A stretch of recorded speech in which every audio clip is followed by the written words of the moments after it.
Today is the day na ipamimigay na natin itong mga tumblers sa mga estudyante kong nakakuha ng highest scores! So, meron po akong 6 sections. So, sa mga ibang sections po, merong nag-tie. Ibig sabihin nun, dalawa ang mabibigyan sa ibang section. So, sakto po break time, pinatawag ko na lang po yung mga estudyante pong makaka-receive sa 6 sections ko.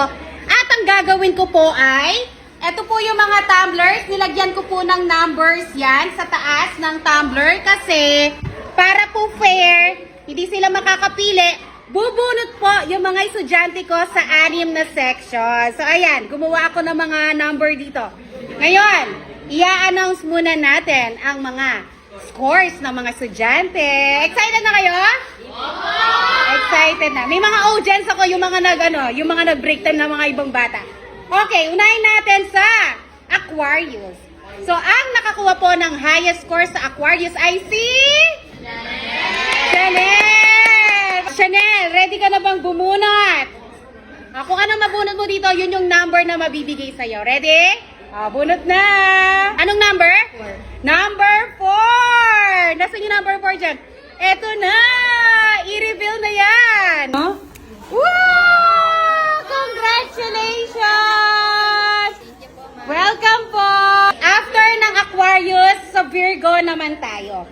Sa Virgo po, ang highest score ay 40 at ang nakakuha po ay si Chloe! Chloe! Punta ka na dito!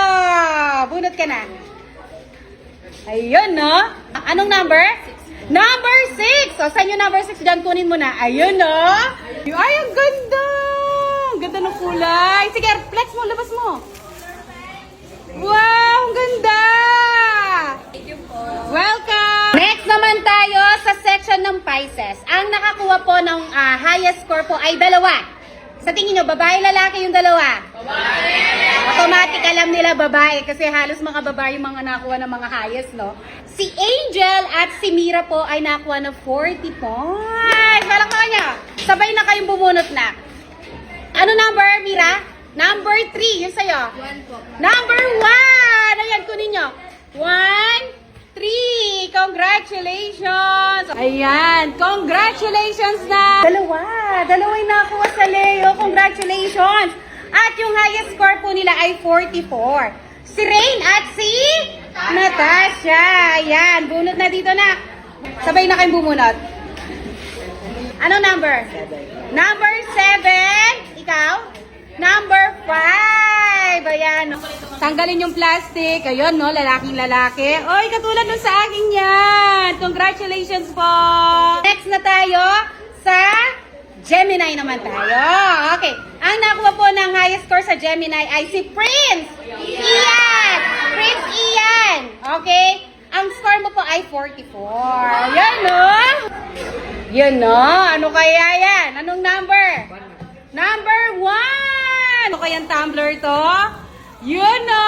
Congratulations na. Thank you, ma'am. Welcome. Huling section na natin to sa section ng Aries. At ang nakakuha po ng high score ay si Benjamin. Ang nakuha niya po ay 38. Ayan. Pili ka na, Benjamin. Number 7. So, ito na. Ayan. Congratulations po. So, ayan. Nabigay ko na po sa mga 6 sections na nakuha ng highest scores. Kayong mga audience ko, gusto nyo bang makakuha? Gusto nyo sa susunod meron ulit? Tumblr ulit? Cellphone? iPhone? Pamigay ko na lang yung iPhone ko, no? Kasi hindi ko afford bumili ng brand new, eh.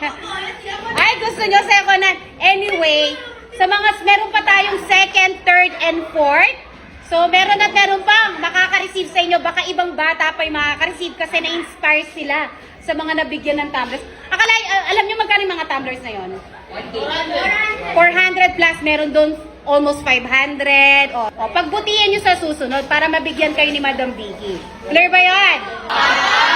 Ayan, ha. So, congratulations po sa mga 6 sections na estudyante ko naka-receive ng mga tumblers sa susunod ulit.